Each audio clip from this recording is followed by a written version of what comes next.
During a late rainy afternoon, Shu Cheng, an ordinary guy who was out looking for a job, hurries to his home. Just when he reaches the stairs to his apartment, his eyes widen in surprise upon seeing a girl about to draw her sword on him. She glares at him, making him jerk back in alarm. He drops his keys, spooking the girl, who then draws back. He looks at her closely and figures out that she's just a cosplayer. He notices how authentic her posture, sword, and sandals are, making him appreciate her dedication. She commands him to stop, but he tells her that he lives there. His keys scare her, making her back away. Deciding to ignore her weirdness, he looks at her before closing his door. Inside his apartment, he enjoys a warm shower before feeding his cat and downing a can of cola. He can finally relax, but he can't help but think of the girl, so he looks through his door viewer. Not seeing her, he opens his door, but she immediately comes into view. He offers her his umbrella and even offers to call her family for her if her home is too far away. She asks him where they are, and he replies that they're in the neighborhood of Beiwang Road, which confuses her. She asks him who he is, and Cheng introduces himself while handing her the umbrella. She doesn't accept it and only introduces herself as a disciple of the Salt Gang. Cheng is now sure that there's something wrong with her. He decides to call security and invites her inside his home to wait. While Cheng is on his phone, the girl negatively reacts at seeing many loud strangers on his TV screen. Much to Cheng's shock, the girl breaks his TV with her sword. He freezes as she stares at him menacingly. In the end, Cheng hangs up. Fearing the further damage she might inflict with her sword, he decides to talk with her calmly. Confused and stressed, she asks him where the people inside the TV came from and whom he's talking to on the phone. Cheng is still shocked that she just casually stabbed another person's TV, especially considering the straw sandals she's wearing. He implores her to put her sword down first, reminding her that he's a good person for offering her an umbrella moments ago. After she yanks her sword from the TV, Cheng asks her name again and where she comes from. This time, she properly tells him that she's Jiang He, a disciple of the Salt Gang of Gusu. When Cheng doesn't recognize the gang, she's shocked. He notices that her voice is trembling and offers to help her out, but all she says is she wants to go home. He starts asking her some questions, and he discovers that she doesn't recognize the city they're in and actually believes that they're currently living in the 16th year of Kaiyuan. He's shocked that she doesn't seem to be joking.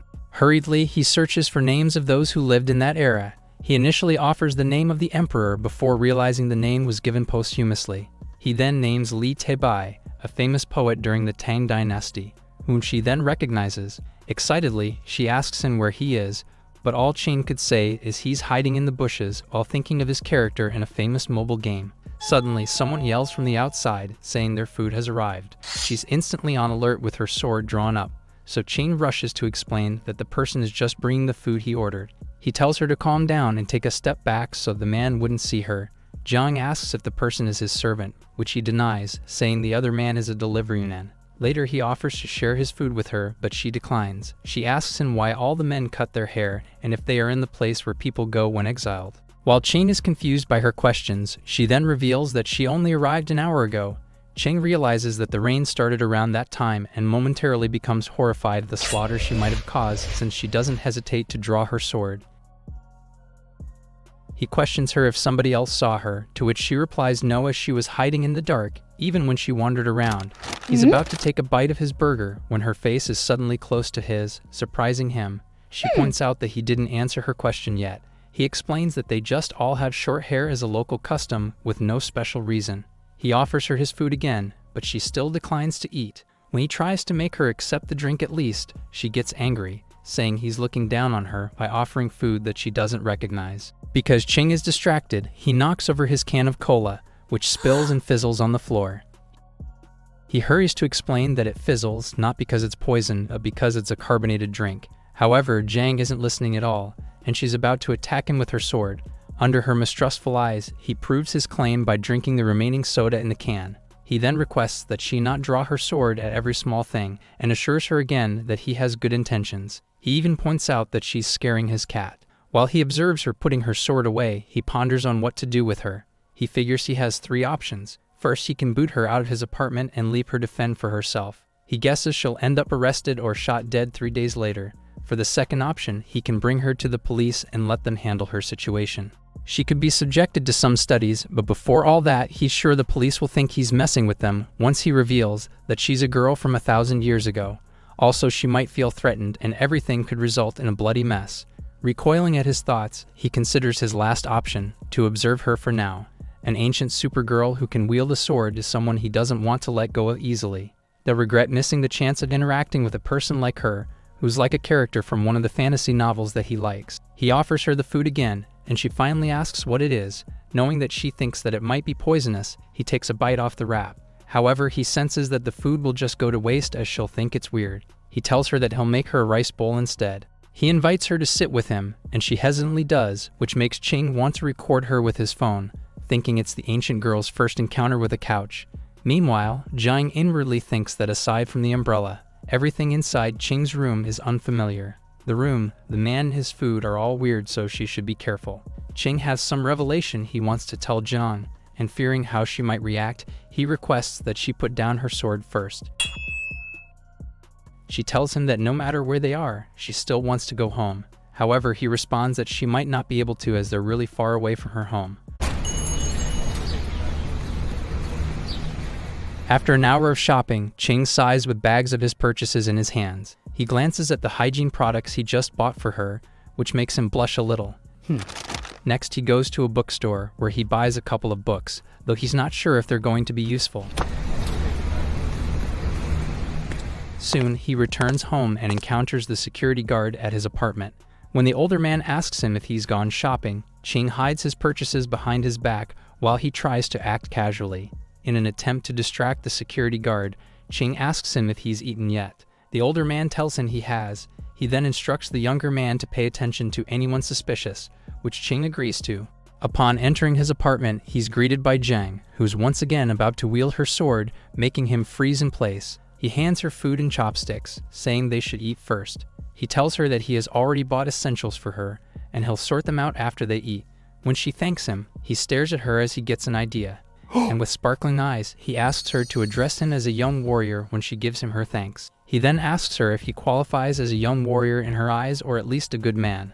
Uncertain, Jiang gives her thanks before calling him a young warrior like he wants, which makes Ching feel he's the real deal, and he seriously responds that it was a big job for him.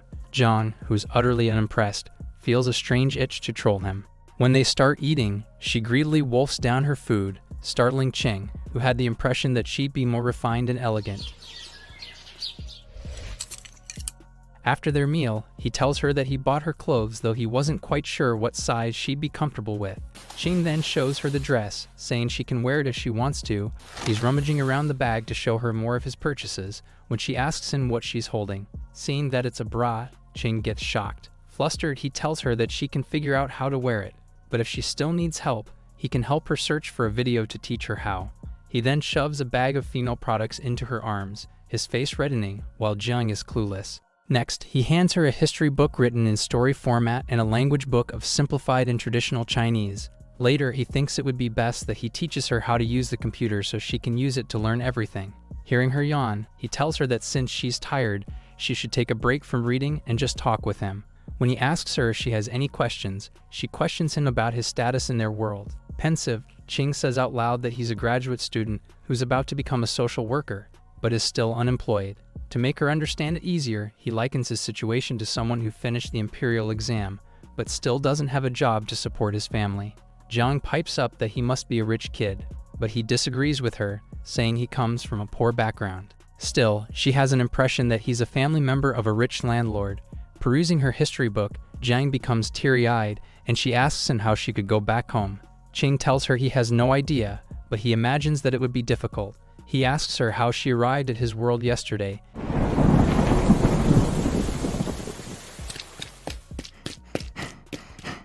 And she reveals that she had been chasing a small thief during heavy rain, when she got lost in the middle of the forest. She wandered around and eventually saw the tall house they are in.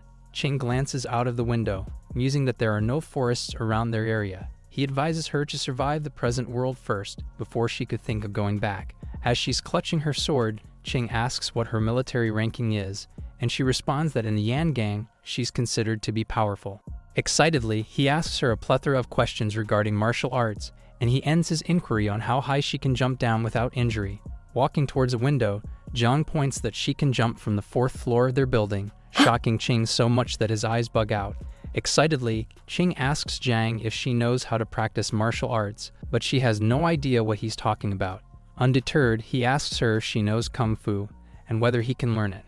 Ching tells her that he doesn't need to achieve much, as long as he can learn, he's willing to be her student. When she doesn't respond immediately, he asks her if the techniques are too difficult for him to learn, and if so, he's sorry for asking. She tells him it's not the case as there are only a few moves. Suddenly, she moves into position, saying the first thing he needs to learn is how to position his waist while standing. Ching interrupts her, surprised that they're already starting the training. When he asks her how long he'd have to practice that step, she replies that it'll take him 3 years to learn it. He asks her if he can just learn sword techniques, but she tells him that it's no good as his hands won't be able to keep up with his eyes or vice versa. He'll only be useless with a sword, which makes him disappointed. Downcast, he tells her to go ahead and try her clothes, and after she goes inside her room, Ching sees his chance, and he quickly reaches for her sword. Taking it off its scabbard, he slashes the sword around, and soon feels tired as it's too heavy. Just then, Jiang announces that she's finished changing. She looks good in the clothes that Ching bought for her. She tells him that she tried all of the clothes and everything fits. She's grateful, and he replies that buying them for her was just a simple matter. After Jiang moves stiffly and awkwardly, Ching figures out that he forgot to buy her a hairband. He comments that the rope she ties her hair with makes it look messy and suggests that she let down her hair first. She pulls it off, revealing a different look to her as she looks at him with her large eyes. Ching blushes, feeling warm all over. Inwardly, he thinks that Jiang, who's smart, is also quite cooperative. The girl from the past lacks awareness of how pretty she is. Ching can't help but think that if she doesn't step out of his house, she'll be safe. Later, Jiang peeks at him through his door. Curious, she asks him what he's doing, surprising Ching. He shows her his computer and tries to explain it as best as he can. He tells her that through it, they'll be able to see things and events that are miles away. Ching then asks her if the book she's reading is difficult, and she confirms that it is, but she's getting the hang of it. He tells her not to rush as nobody currently knows of her situation. He admits that if he was in her position, he wouldn't have been able to bear everything as well as she does. Jiang blushes, touched. Some time passes and Jiang observes Ching again. She asks him if he doesn't need to work, and he reveals that he is indeed working as he's figuring out how to make money. Jiang guesses that he's a businessman, but he tells her he's not quite like that. He assures her that when she gets to know more of the present world, she'll eventually understand. Having a general understanding of the world would be great for her. While he talks, Jiang can't help but think he's like a scholar.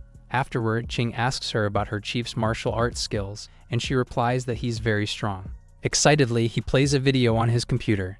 It's a show set 1,000 years ago, where warriors are flying and using sword skills against each other. Jiang is immediately impressed, and she turns to him, asking how they're seeing the fight. However, Ching only wants to know if Jiang's chief is as powerful as the people in the video. He comments that the people in the video are godlike, and for a moment, she imagines herself going against such a powerful opponent. She figures she can only tremble in fear, which makes her nervous. Ching tells her to look again at the screen, where a man executes the palm technique, flattening his enemy. Jiang looks at the screen in horror. When Ching asks her what she thinks, she trembles. She grimly asks him if what she's seeing is the true power of the people in the present era, which Ching then quickly explained that what she's seeing is fake, something that modern people imagined how the past was like. Jiang asks him if what he's saying is true. He manages to convey that the martial arts on the screen are fake, but what he said about it all just being their imagination is true. From their clothes to their techniques and the backdrops, everything she sees on the screen is how some people in the present era imagine martial artists in the past were like. When he asks her if what he said was difficult to understand, she resolutely nods her head. Ching says it's not surprising for her to feel like that, but he's sure that she'll eventually understand. Deciding to repeat his question, he asks her if the leader of Jiang's clan is as skilled as those they see on the screen, and she answers that they're comparable, but her leader doesn't move around as they do. Mimicking a flying movement, he asks her if there are people who know how to do superhuman movements, and she answers that some do, but they only focus on one movement. Out of everybody in the gang, she could only think of one person, the second Ness, who could do such movements, but her martial arts are not as good as the two in the show. She thinks out loud that performing a godlike palm strike is quite impossible. Ching gives her a considering look, before getting an idea. He shows her on the screen another technique, where a person's arms move so quickly that it's almost like a blur. Just thinking about him being able to do it makes Ching's eyes sparkle in wonder, and he tells her that he really wants to learn it. After giving him a thoughtful look, Jang successfully imitates the technique, which awes Ching very much. He confirms that what she did looked just like the technique from the video. Jiang then tells him to let her know when he wants to learn the technique. When she says that she'll teach him how to do it, in Ching's vision she sparkles, which makes him fall to his knees in awe. While he celebrates in the background, Ching frowns, and after passing by the cat, she enters her room. Sighing, she muses that she'd always believed that no one in the world is without ulterior motives. But like Ching, who has no secret agenda, put Jiang on edge. But now she knows that his goal is to learn martial arts, which would make sense why he's helping her. Recalling the videos she had seen earlier, she trembles in fear, thinking the world is dangerous. The next moment, she surveys the room, judging it to be sufficient enough. She takes out her sword and practices her techniques. Outside, Ching hears a noise from her bedroom and wonders if she's not taking a nap after all. He yawns while looking at his computer screen. He muses that he's tired, and eventually he plops into his bed for a nap. Ching thinks it's incredible that a female martial artist is sleeping in the next room to his, but then he hears a loud noise, which startles him. He wonders what Jiang is doing. Hours later, he wakes up and sees on his phone that it's almost 7 in the evening. Exiting his room, he then peeks into hers. He thinks it's time to bring her out for a stroll and show her the world. While Jiang ties her shoes, Ching instructs her that she'll only use her eyes and ears. He tells her to leave the talking to him, and that he'll answer any questions she has when they get back to the apartment.